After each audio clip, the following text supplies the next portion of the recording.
everyone, Emily here from Emily Reads. Just wanted to do a quick November wrap up before we get too far along into December. Apologize for the lighting situation. It is nighttime here in Illinois, and where I would like to film does not get good lighting at all unless it's the daytime.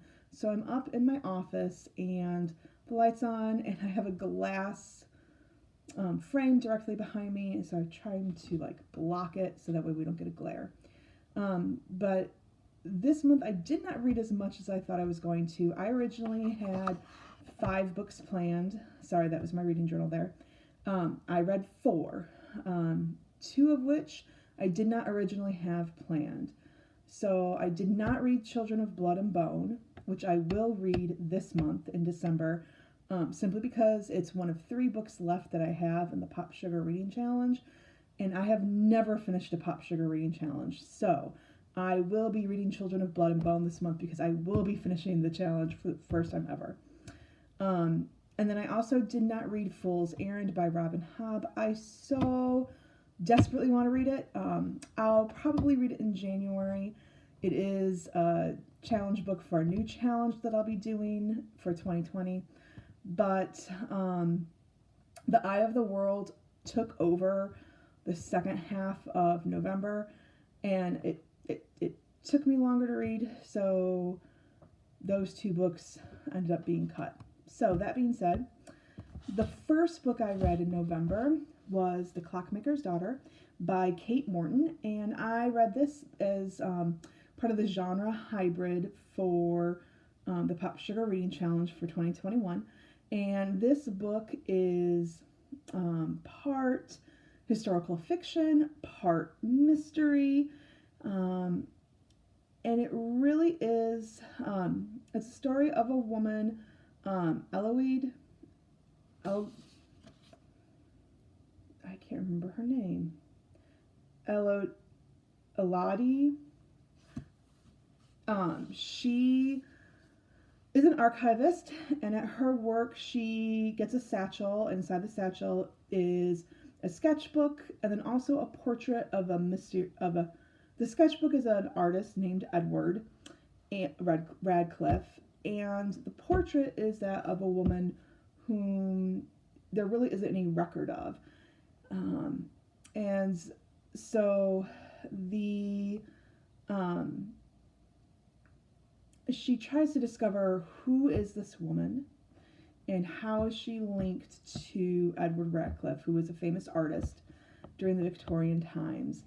And there was a mystery surrounding Edward Radcliffe where he had hosted a summer party, and at the summer party his fiancée is murdered and a very famous family jewel is stolen. So who committed the murder? Where did this family jewel go to? And then also there's a mystery surrounding this home that this is set at, as this home gets carried out through various time periods.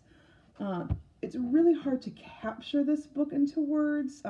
There's kind of a twist with regards to one of the narrators.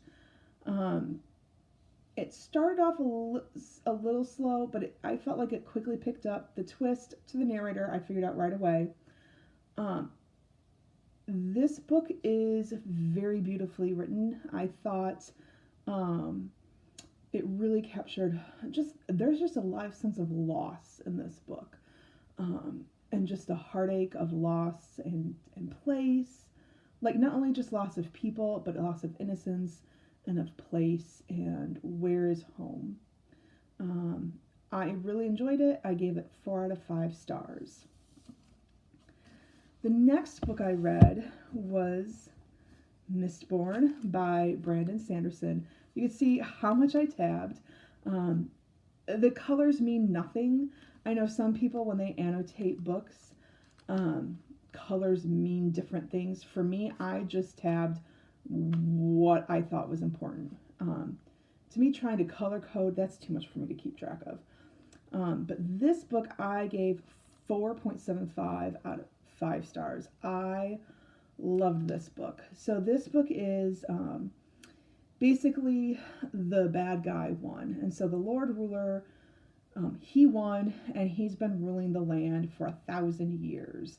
Um, and so Vin, a street urchin, she is part of a group of thieves, and she gets hired out by another person, Kelsier, who his goal is to gather a group of people together to defeat the Lord Ruler, and also acquire his um, treasure trove of atium, which is a metal. And now, in this world of Mistborn, there is magic, and the people who wield the magic, what they do is they consume or they eat metals, and different metals give them different powers. So most people can only get powers from one metal, unless you're a Mistborn. And Mistborns, they can burn all metals and gain all of the powers from the metal. And atium is like the super metal.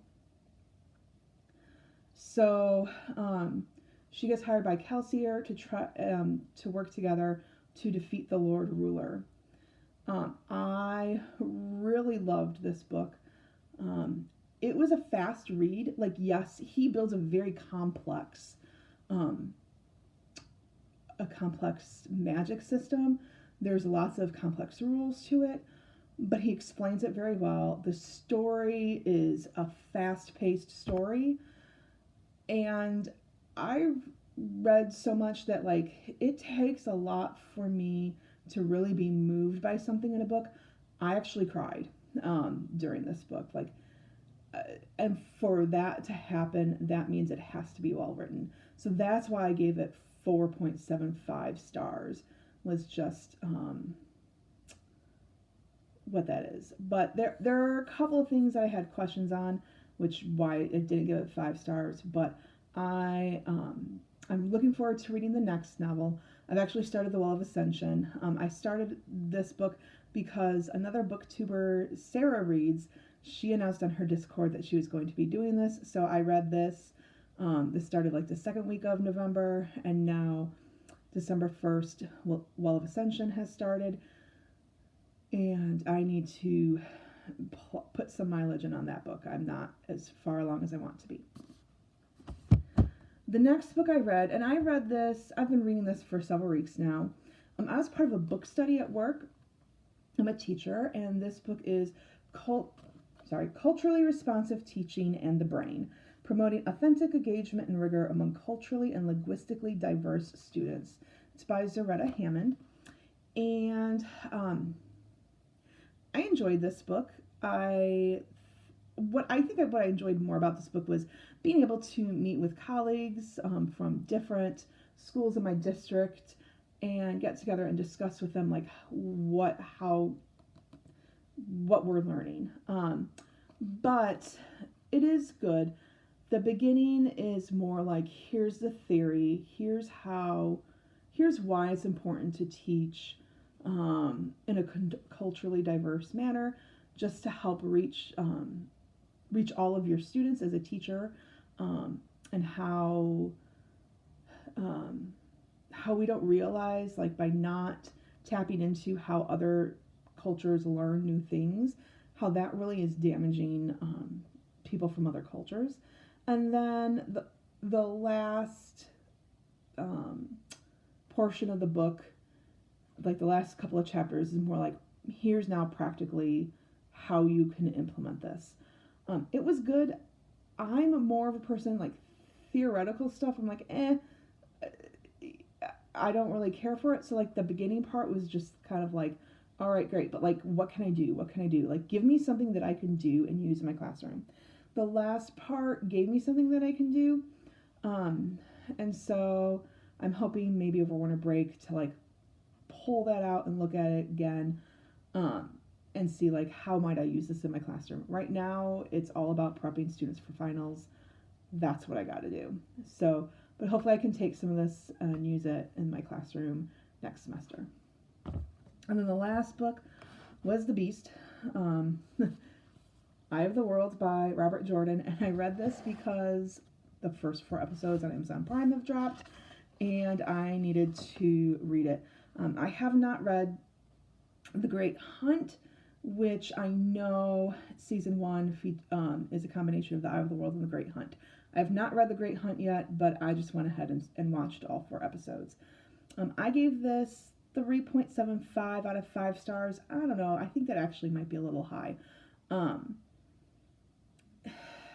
This is so massively long and so expansive in scope. It's really kind of hard for me to figure out how to summarize this book concisely and to give a review. But basically, it follows the story of Rand, Matt, and Perrin, as we all know. And they 3 could potentially be what's called the Dragon Reborn. So they could have the potential to use the power, which the power is a magic system that only women can use without going mad. If a man has the power, they will go mad. And so to prevent that from happening, they drain the power from men. But Rand, Perrin, or Matt, it has been prophesied that there will be a dragon reborn, and that dragon reborn can either break the world and destroy the world, or they can save the world from the evil that still exists in the world. And so Moraine, who is an Aes Sedai, she's part of it's a women's order who wield the magic. And her warder, Lan, they go to the town where they're from to try to figure out who is going to be the Dragon Reborn. And of course, chaos ensues as Trollocs and Halfman, they come to the town and are chasing after them, and so thus starts their epic journey. And we get most of the story from Rand's perspective. There is a time where they kind of separate and break. They get separated as they're chased by a dark force. And so then we do get different perspectives, like around halfway through the book. But we get mainly Rand's perspective. I thought it was good until like the very end, and then there were some things that I was like, heh? Like that just kind of came out of the blue, like a conversation between, oh my gosh, and I can't remember how to pronounce her name. The Wisdom, so I'm going to just say the Wisdom, and Lan. There was a conversation that kind of happened out of the blue, and there's a portion in an area called the Blight that kind of was annoying, but overall I did enjoy it. I think I enjoyed it more knowing, like, I gave it some grace, I feel like, in giving it a 3.75 rating, because I knew that, like, this is a setup for the rest of the series. So I knew, like, this was going to be harder for me to get through, because this is such an expansive world. There's so many different characters, and every time I came across a new character, I was like, okay, I need to pay attention, because I'm sure they're going to come back at some point in time. So I think that's why this book took me about 2 weeks to read, and like Mistborn, which is about the same length, took me a week.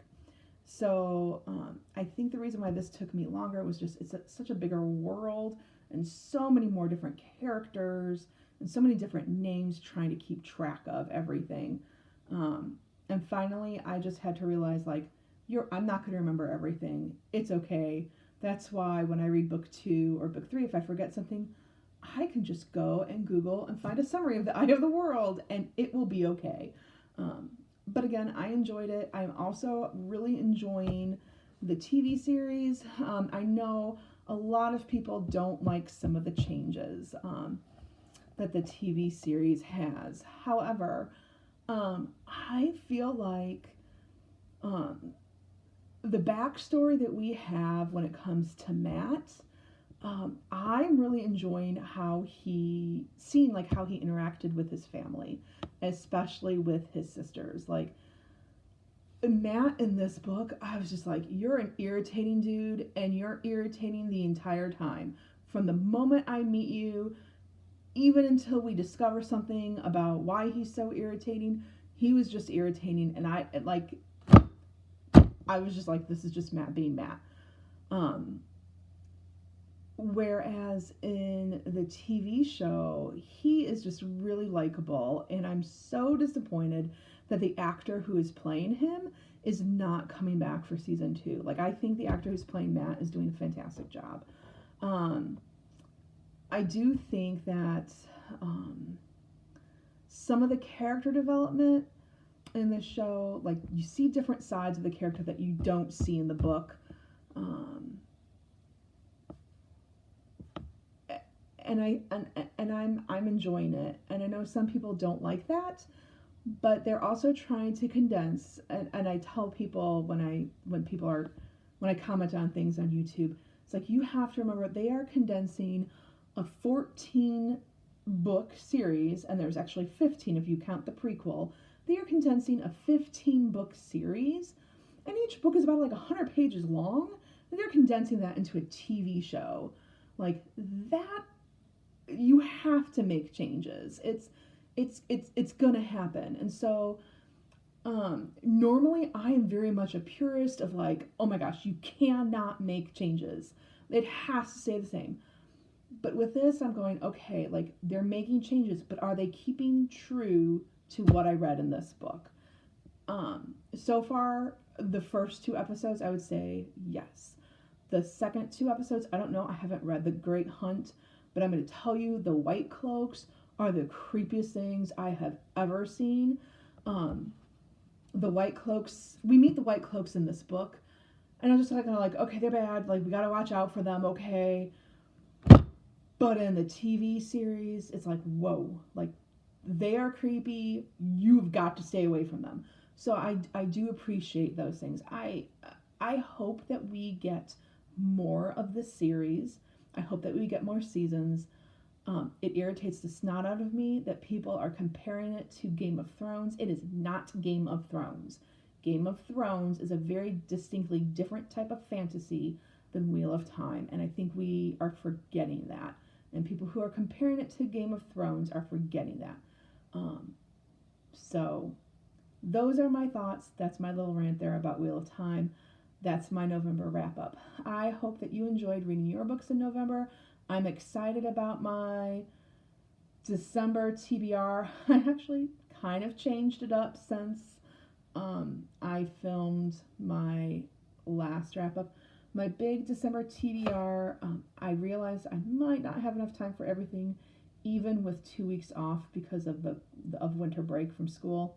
But with finals and an IEP, I don't know if I'm going to get to everything.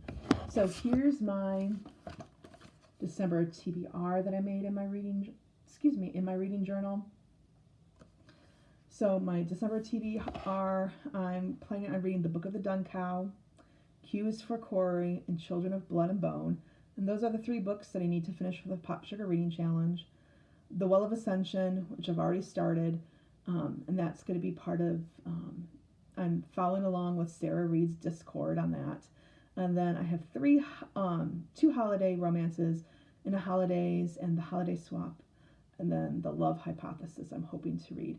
Those 3 books are from Book of the Month. I have 3 books that I have left to read to earn like a prize for them. And I was like, okay, 3 light books that I can plow through in a day or 2 over winter break, and then I'll be done. And then that is it. Hope you enjoy your evening and are staying safe and healthy. Please let me know in the comments below what you're reading. Have a wonderful night. Bye.